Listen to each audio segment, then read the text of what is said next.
Asmo por invitarme y al doctor Miguel Rotti por compartir esta sesión. Es un placer siempre compartir la sesión con usted, doctor, que es un maestro. Erasmo es un amigo, como ha mencionado, de muchos años. Hoy día vamos a hablar del síndrome de transfusión entre gemelos o twin-to-twin transfusion syndrome, ¿no? Y es cierto lo que decía el doctor Rotti.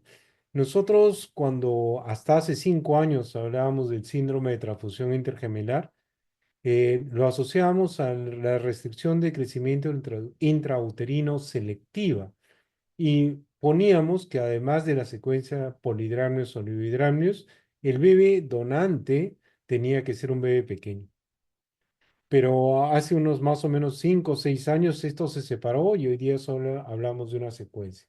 Un poco de epidemiología porque noté que ninguno de los dos previos lo hablaron y nosotros sabemos que de cada 100 parejas de embarazos dobles, un tercio son monocigóticos, dos tercios son disigóticos, pero eso normalmente nosotros desconocemos, pero lo que conocemos clínicamente es que más o menos un 77% son bicoriales y un 22% son monocoriales. Y entre los bicoriales va a haber una parte, dos tercios, 66 van a ser disigóticos y 11 van a ser monocigóticos.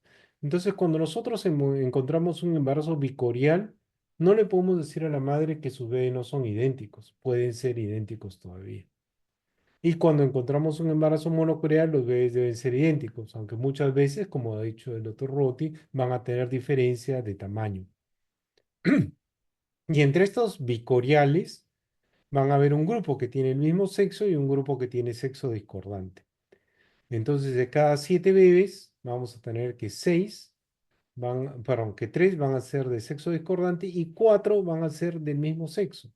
Y esta diferencia, que deberían ser números iguales, en base a esta diferencia, cuál es la de proporción de embarazos bicoriales con fetos del mismo sexo en comparación con los de sexo diferente, en base a esta diferencia se calcula cuál es la frecuencia de monocoriales y bicoriales en las poblaciones. Y necesitamos un número más o menos grande para llevar a esto. Pero el día de hoy lo que vamos a hablar es de los monocoriales biamnióticos. Para encontrar 100 gemelos, nosotros tenemos que tener entre 2.000 y 3.000 embarazos, lo cual es una población que en algunas clínicas de Lima y en algunos hospitales se llega a tener en un año, por lo cual esperamos que hayan unos 100 gemelos al año en los hospitales. Y de estos 100, al final decimos que de cada 10 embarazos monocoriales biamnióticos va a haber dos o tres síndrome de transfusión intergemelar, 10 al 15%. Quiere decir que de cada 1.000 embarazos vamos a tener un feto con transfusión intergemelar en teoría. Eso no se cumple en el medio en que yo me desenvuelvo, eso por alguna razón no es real, ¿no? Inicialmente vimos 18.000 embarazos en el primer trimestre y entre ellos diagnosticamos que 88 solamente eran monocoriales biamnióticos. Y esto era bastante menos de lo que esperábamos, ¿no? Y cuando vemos la biometría, las biometrías que hacemos en segundo y tercer trimestre, de 54.000 casos, múltiples solo eran el 5%, 2.500. Y entre estos los dobles, bueno, casi todos, 2.400, pero entre ellos, los monocoriónicos biamnióticos eran 500, o sea, más o menos el 1% de, de todos los exámenes son de bebés monocoriales. Pero para tener 500 monocoriales biamnióticos, nosotros tenemos un número diferentes, ¿no? Tenemos un número diferente de bebés. Estos 500 eran de 86 embarazos monocoriales biamnióticos. Es más o menos el mismo número que teníamos en el primer trimestre, lo seguimos después de las 18 semanas. Y entre ellos, tuvimos un óbito de 31 semanas, que fue por restricción de crecimiento uterino selectivo severo, y un par de óbitos inesperados a las 21 semanas, que probablemente deben ser por una transfusión intergemelar. Y tenemos en esta primera secuencia 58 recién nacidos vivos. Este es un primer estudio que hicimos y de entre este grupo de niños, miren, de 32, el crecimiento era normal en 17 y solamente tuvimos un caso de transfusión intergemelar que fue un estadio 4, lamentablemente, a las 24 semanas y hace más de 10 años, cuando en Perú todavía no se realizaba cirugía fetal. Lamentablemente solo nos quedaba amniodrenaje y observación en esa época. En dos hubo discordancia de líquidos y tuvimos otras dos transfusiones intergeminares, pero que se produjeron después de las 26 semanas, en dos embarazos, en realidad afectando cuatro bebés que ya se manejaron con amniodrenaje. En cambio, el tema de restricción de crecimiento de ambos bebés afectó a seis, casi el 20%, y el RSU selectivo a otro 20%. Lo cual quiere decir que en mi población la frecuencia de RSU selectivo o RSU afecta mucho más embarazos dobles de lo que es la transfusión intergemelar. A pesar de eso, para nosotros sigue siendo una emergencia porque la transfusión intergemelar mata a los bebés mucho más rápidamente que el residuo selectivo, ¿no? Y por lo tanto, nosotros hemos estratificado ya el sistema de screening y diagnóstico como el estadiaje que hacemos en el doctor Quinteros, que tiene más de 20 años, el tratamiento, vamos a ver la evolución y vamos a tocar el diagnóstico de amniosidad y cronicidad que vi que no lo han mencionado muy ligeramente y que es muy necesario, ¿no?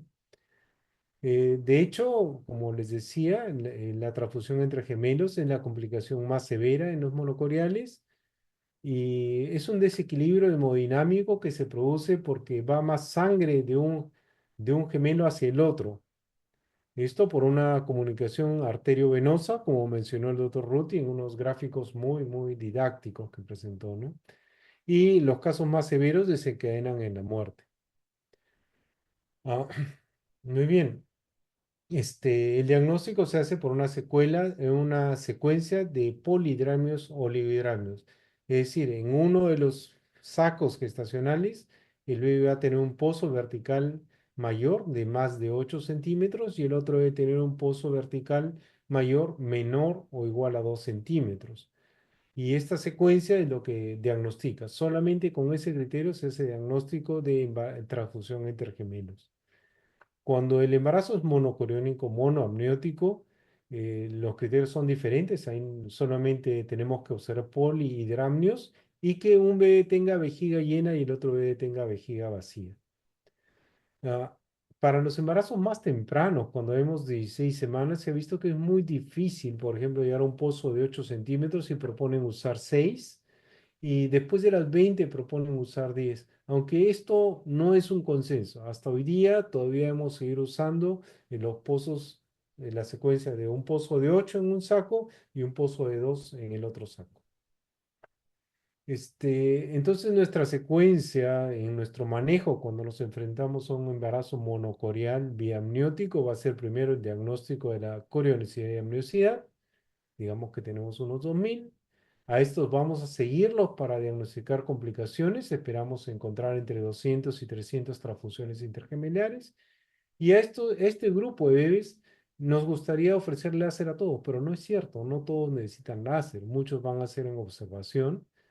Y entre los que necesiten terapia y necesiten terapia láser, probablemente solo al 60% se le va a poder ofrecer porque hay un 40%, 40 veces de repente en que se va a tener que optar por un feticidio porque es técnicamente imposible hacerle láser. Por ejemplo, cuando es una placenta anterior que cubre es extensa en toda la cara anterior y no hay por dónde colocar y que algunos han propuesto incluso sacar el útero, no hacer una laparotomía, sacar el útero para entrar por la cara posterior. Y en un 10% o 20% puede ser expectante el manejo y ahí va a haber un grupo siempre que va a morir dentro del útero de manera inesperada. Y una vez seguida la terapia, nosotros vamos a tener que seguir haciendo seguimiento de estos bebés para ver anemia, para buscar el síndrome de anemia policitemia o TAPS, para hacer seguimiento de muertes intrauterinas y obviamente el seguimiento neurológico y cardiológico que van a requerir nuestros bebés afectados por esto. Entonces, para tener 2.000 bebés, ya saben que tenemos 2.000 o 200.000 o 300.000 embarazos, ya saben que en el Perú entonces debe haber como 4.000, ¿no? Y para ver coronicidad, el principal criterio va a ser el sexo fetal. Si nosotros tenemos sexos diferentes, la probabilidad de es, que el embarazo sea bicorial es 99,99. Y esto porque ya sabemos que de cada 10.000 embarazos hay uno que tiene una anomalía de los genitales externos y nos va a confundir. Entonces no es 100% certero, ¿no? El segundo criterio es el número de placentas y la literatura dice que podemos diagnosticar, tener una certeza hasta en el 97% de los casos.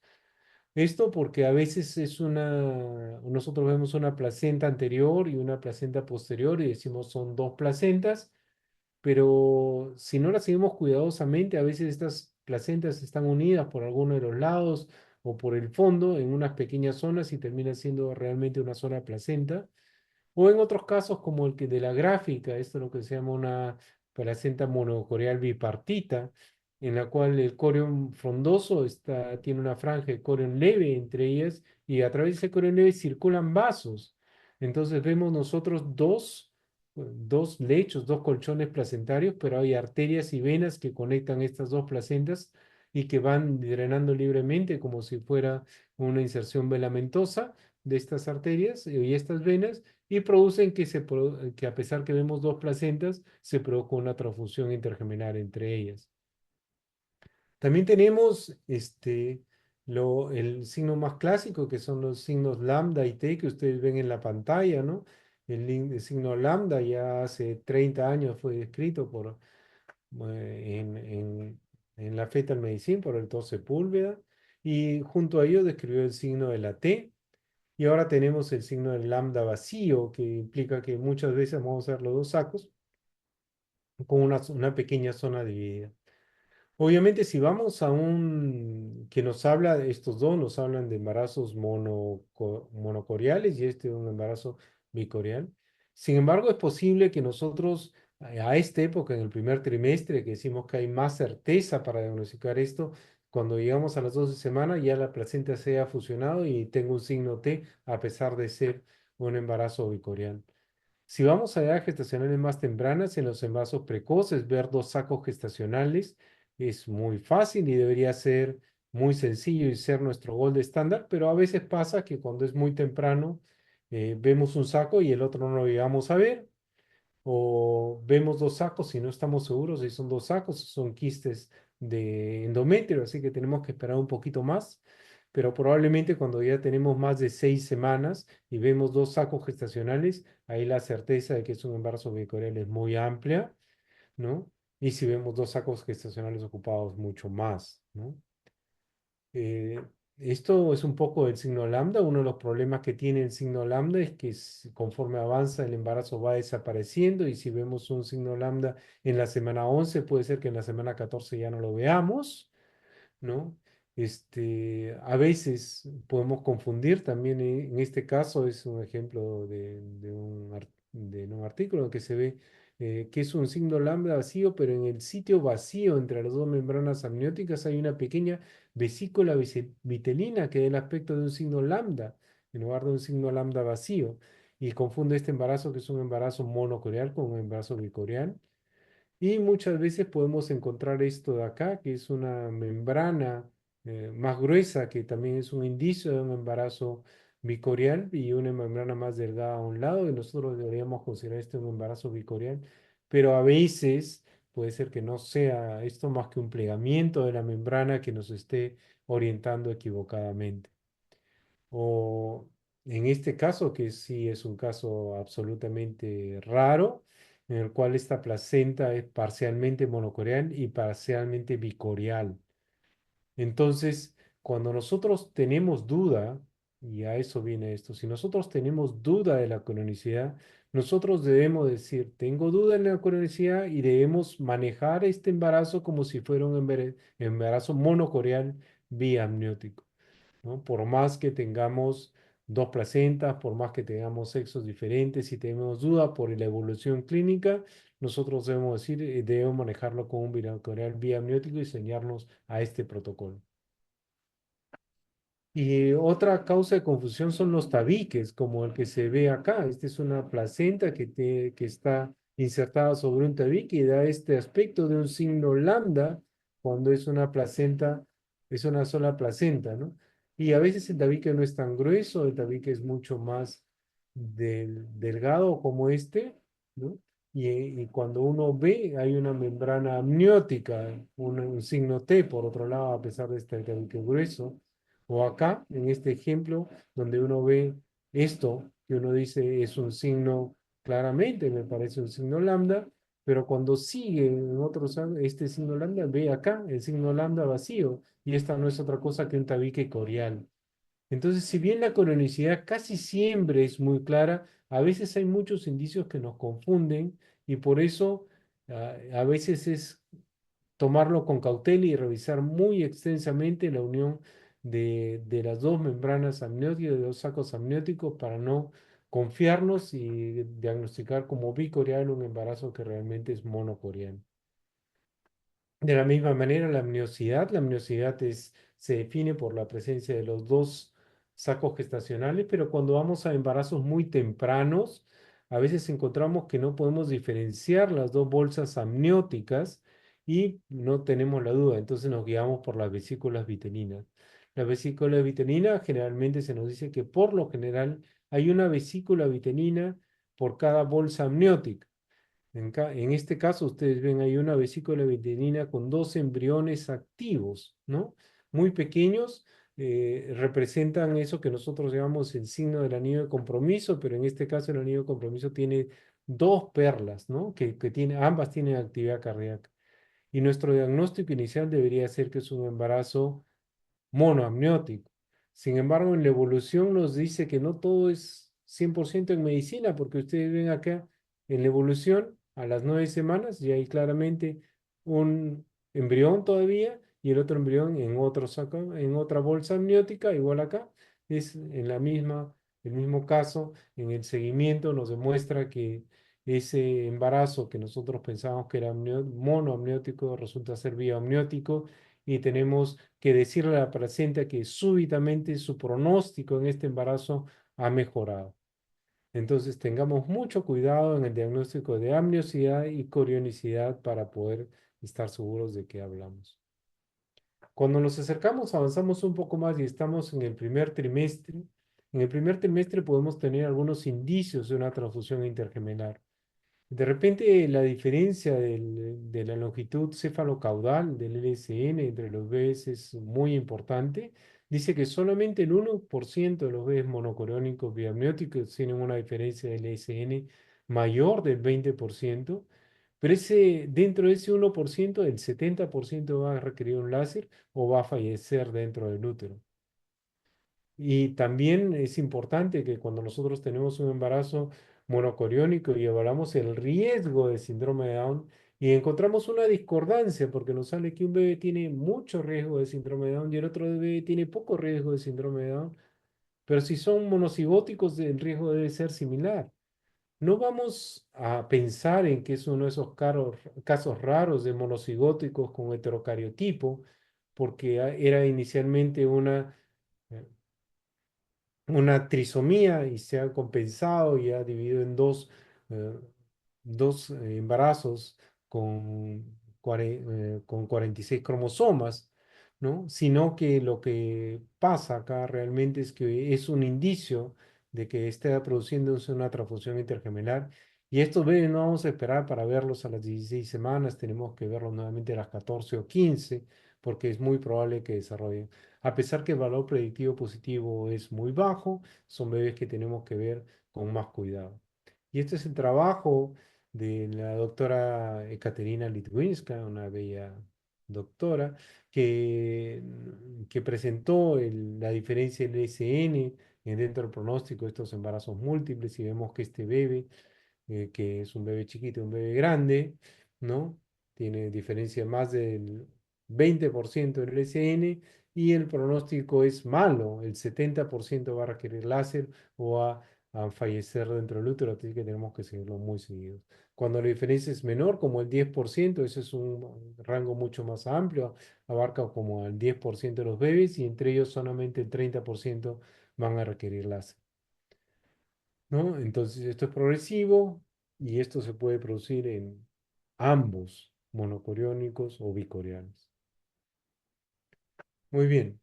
Este, y hay el, el esquema para seguir a los embarazos monocoriales es cada 2 semanas desde la semana 16. Esto ya tiene cerca de 10 años en la guía anterior de ISO.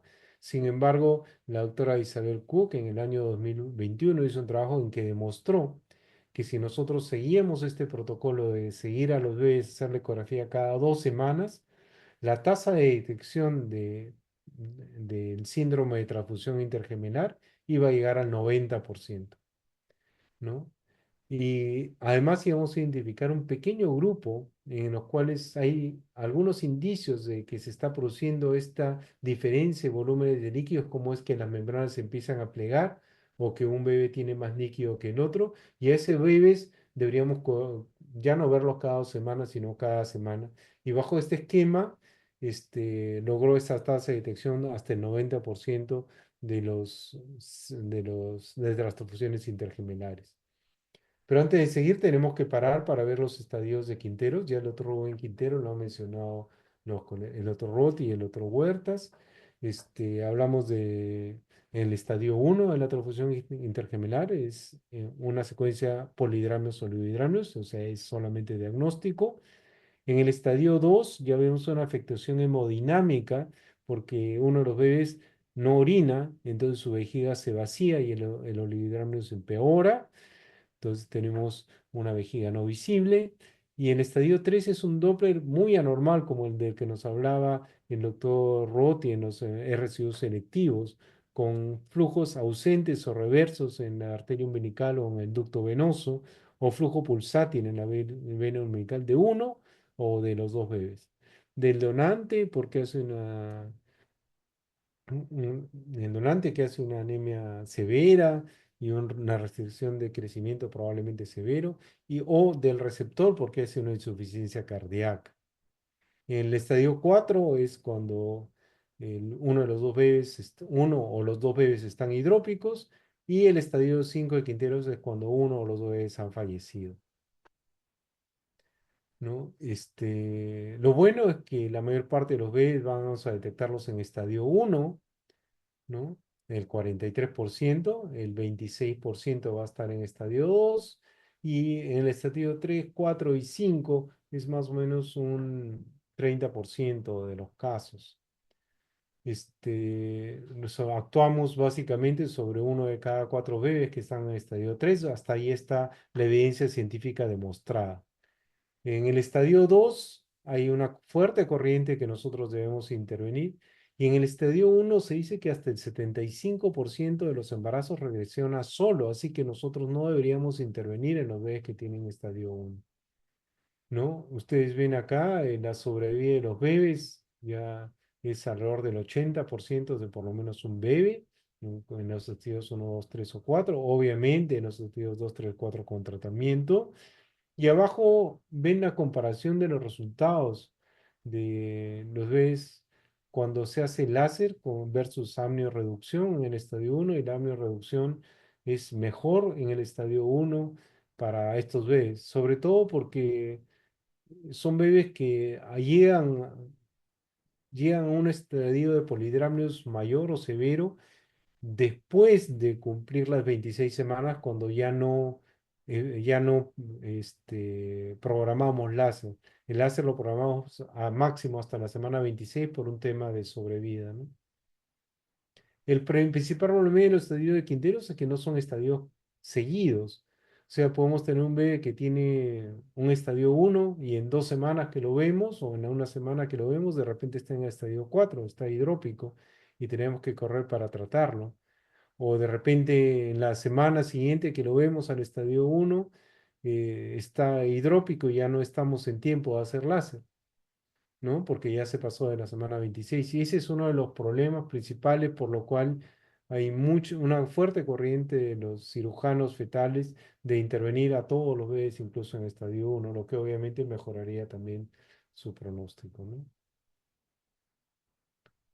Bueno, este es lo mismo, hablamos de una sobrevida a los bebés que son sometidos a láser de 50 a 70%, que es mucho si ustedes consideran que todos los bebés que son sometidos a láser son bebés que iban a fallecer si nosotros no interveníamos, así que una sobrevida de 50 a 70% es muy buena, pero el problema es el deterioro neurológico a largo plazo, que puede ser malo entre 5 o 20% de los casos, ¿no? Este es el estudio de Cook, donde que mencionábamos, que ella demuestra que el seguimiento detecta hasta el 90% de los casos. En estos 675 fetos, no, embarazos monocoriónicos diamnióticos, 82 presentaron síndrome de transfusión entre gemelos, que eso fue más o menos el 12%, pero 5 de ellos lo detectaron como muertes debajo de las 16 semanas, que es el 6%, o TTS en estadio 5. Y hubo 6 otros casos en que demostraron transfusión intergemelar antes de la semana 16, ¿no? Antes de la semana 16. Y esto lo menciono porque se supone que la siguiente ecografía no es después de la semana 12, va a la semana 16. Entonces, por eso es importante que a este grupo que salen de más riesgo en la semana 12, nosotros le hagamos un examen intermedio en la semana 14 o 15 para evitar este pequeño grupo que tienen desenlace. Eh, la mayor parte de los ciudadanos se niega a hacer eso porque no se hace láser antes de la semana 16 y no tengo nada que ofrecerle a la paciente, pero podría ayudarnos a hacerlo justo en la semana 16, ¿no? Y hay otro pequeño grupo que son otros 12 pacientes que desarrollan el síndrome de transfusión intergemelar después de la semana 26, cuando ya no tenemos la opción de hacer láser, ¿no? Y entre ellos, tres, que a pesar que estaban siendo seguidos, se presentaron como en estadio 5, ¿no? O sea, tres bebés fallecidos. Bueno, uno de ellos, el cuarto bebé sobrevivió, felizmente, ¿no? Y también estuvieron otros 9 que desarrollaron un twist transfusion syndrome después de la semana 26 y que fueron manejados con neodrenaje. De los otros 65 con diagnóstico de transfusión intergemelar, a 48 se les pudo hacer láser y a 17 no, ¿no? Dos pacientes optaron por terminación porque era antes de la semana 22 y es permitido en algunas sociedades. Y otros 23 hubo que hacer reducción selectiva por anomalías, ¿no? También es importante, y los bebés monocoriales tienen más anomalías que los bicoriales, más anomalías que los bebés embarazos únicos, porque se asociaron a restricción del crecimiento intrauterino muy severo o porque técnicamente no fue posible. Entre los que se le realizó un láser, 77 de 96 sobrevivieron y en el 94% hubo sobrevida de al menos uno. Pero hubo que hacer posteriormente 3 feticidios y una transfusión intrauterina por un TAPS a uno de ellos.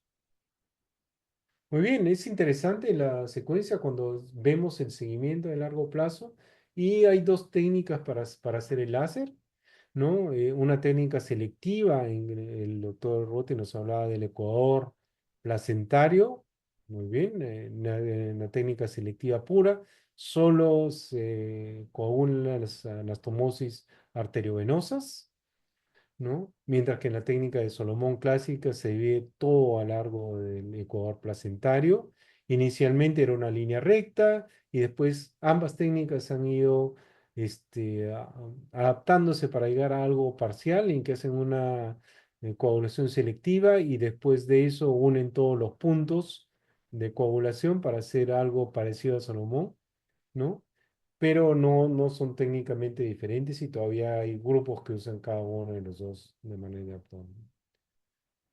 A quienes le hacemos seguimiento semanal, si encontramos una discordancia del pozo vertical mayor, mayor de 4 centímetros, ¿no? En estos casos, el 93% va a sobrevivir y un 14% va a progresar a transfusión intergemelar, pero a estos hay que seguirlos, todavía no tienen diagnóstico de transfusión intergemelar. Y a los que han tenido marcadores del primer trimestre también vamos a hacer ¿no? seguimiento semanal. Una vez que tratamos a nuestros bebés con láser, debemos seguirles semanalmente el pozo vertical mayor, las arterias umbilicales, el pico sistólico en la arteria cerebral media, buscando anemia, y el ducto venoso para ver insuficiencia cardíaca. Eh, a las 2 semanas el líquido debe estar normal y la función cardíaca del receptor, que debe normalizarse en más o menos un mes. Acuérdense que el receptor tenía una sobrecarga de volumen porque le pasaban mucha sangre del bebé donante, entonces el bebé hace una insuficiencia cardíaca parcial o amplia, de acuerdo a qué grado progresó en la transfusión intergemelar. Y la función cardíaca del donante se va a deteriorar transitoriamente después de la fotocoagulación. Y esto puede llevar a su muerte, ¿no? Porque acuérdense que el donante se ve que normalmente es más pequeño, por estar más complicado, puede estar complicado con un residuo selectivo y es un bebé que tiene Doppler anormal muchas veces. Entonces, este donante, su función cardíaca se va a deteriorar y hay que estarlos evaluando por lo menos semanalmente. Y después que pasa este mes, podemos pasar a un control quincenal. En el largo plazo, el pronóstico, estos bebés hacen estenosis del tracto de salida derecho. Lo bueno es que el lado derecho, la estenosis no es un cuadro severo, siempre el lado izquierdo es. 8% van a tener estenosis pulmonar a los 10 años, más del 8% van a tener daño cerebral. Esto tiene evidencia grado 2 menos. Y 2%, solo 2% de estos bebés que tienen daño cerebral van a tener diagnóstico prenatal, ¿no? Y se asocia con anomalías de migración y proliferación neuronal. Y también por efectos de los coágulos, por el láser, puede haber amputaciones distales de los miembros, de dedos sobre todo, ¿no? En los controles, por lo tanto, vamos a tener que tener una ecografía detallada del corazón, del cerebro y de los miembros. A las 30 semanas debemos hacer una resonancia magnética, ¿no? Enfocada en el sistema nervioso central del bebé para ver si no ha habido daño cerebral. No necesariamente por el láser, pero puede ser por el láser o por la transfusión intergemelar. Sé dar corticoterapia y planear un parto a las 34 semanas. Y si uno fallece, obviamente la resonancia no va a ser a las 30, sino unos 4 o 6 semanas después. Y debemos planificar una evaluación neurológica en segundo o tercer año. Como ustedes han visto, todo este protocolo de seguimiento de los bebés con transfusión intergemelar es muy complejo y tiene muchas aristas. Entonces, en general, nosotros debemos tener servicios dedicados exclusivamente a este tipo de bebés, ¿no? Muchas veces gobernados por los cirujanos fetales, pero más importante, por médicos que tienen mucho entrenamiento en medicina fetal, porque hay muchas causas y muchas cosas menores que tenemos que revisar en ellos. Muchísimas gracias y espero que esto haya sido y le cedo la palabra al doctor Erasmo Huertas para que siga con las preguntas de esta charla. Gracias.